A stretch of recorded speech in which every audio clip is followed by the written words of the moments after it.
makan jiwa.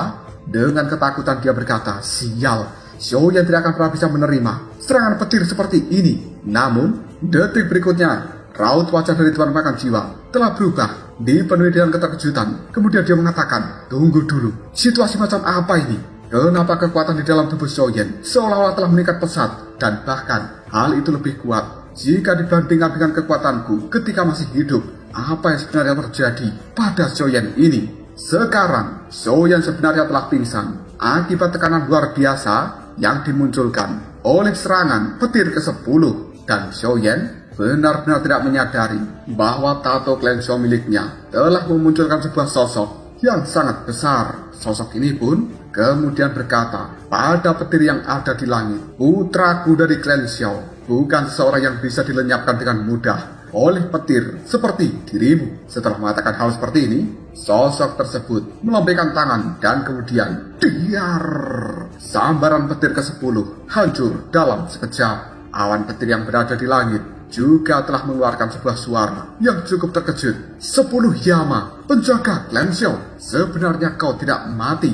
Setelah mengatakan hal seperti ini, awan petir yang berada di langit memudar dalam sekejap. Dan sosok itu pun kembali masuk ke dalam tato klan Xiao milik Xiaoyan. Pada akhirnya, Xiaoyan yang pingsan kini mulai terjatuh dari udara dan Tuan Pemakan Jiwa buru-buru bergerak dengan cepat untuk menangkap tubuh dari Xiaoyan. Kita berpindah ke dunia surga. Saat ini, Tuan Kaisar Surga telah duduk di singgasananya dan tiba-tiba saja seseorang telah datang dengan hormat lalu berkata, Tuan Kaisar Surga, ada seorang pria yang berada di dalam dunia hantu telah berhasil memunculkan awan petir dari kesengsaraan Dosian peringkat ke-10. Namun pada akhirnya, kesengsaraan Dosian ini diblokir dan dihancurkan oleh 10 kekuatan.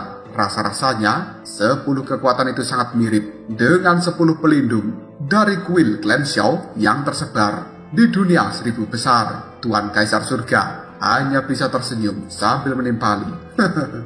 Klan Xiao, sungguh nama yang benar-benar kuno dan terdengar sangat agung. Kita sebagai makhluk dari dunia surga telah hidup di dalam pengasingan pusat dunia surga ini terlalu lama. Kirimkan seseorang untuk pergi ke dunia manusia dan kemudian pahami pola dari 7 dunia saat ini. Selain itu, berhati-hatilah dengan orang-orang kuat yang berada di pusat dunia manusia. Mereka sepertinya telah merencanakan sesuatu. Kita berpindah ke dunia manusia dan tepatnya merupakan pusat dunia manusia di dalam sebuah aula yang cukup besar. Kali ini ada salah satu sosok berjubah perak tiba-tiba saja datang sambil mengatakan, Tuanku, aku telah berhasil menemukan aura 10 Yama dari klan Xiao dan itu sebenarnya muncul di dalam dunia hantu. Sosok berjubah emas yang berada di dalam aula ini pun mengatakan, katakan pada orang yang berkuasa di dalam benua Dodi untuk menemukan 10 Yama tersebut. Jika tidak, maka dia harus membayar dengan nyawanya. Orang berjubah perak yang telah masuk ke dalam tempat ini, dia buru-buru pergi. Sementara sosok emas dari dunia manusia hanya bisa mengatakan, klan Xiao, tidak peduli sebesar apa kalian, pada akhirnya kalian semuanya hanya akan terjatuh ke tangan dari pusat dunia manusia milikku. Aku cukup tahu bahwa kalian saat itu merupakan pahlawan besar dari perang dunia 1000 besar. Tapi kalian benar-benar masih berpegang teguh untuk melindungi rahasia untuk maju ke tahap dosen. Jika bukan karena perintah dari pemimpin pusat dunia manusia, aku khawatir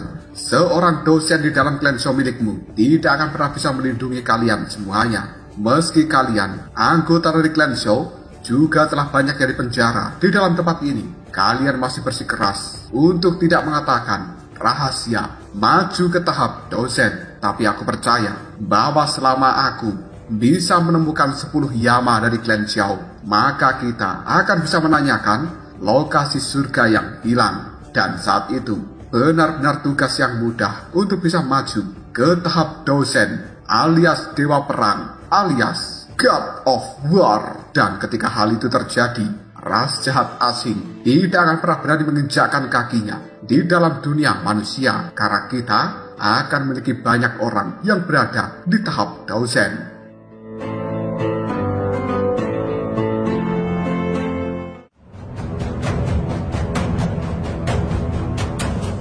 Lalu apakah yang akan terjadi selanjutnya? Mungkinkah orang-orang dari pusat dunia manusia ini akan berhasil menemukan keberadaan dari Shoyen yang di dalam tubuhnya ada kekuatan 10 Yama? Jika kalian penasaran, tunggu aja jawabannya di next video. Ngobrol sama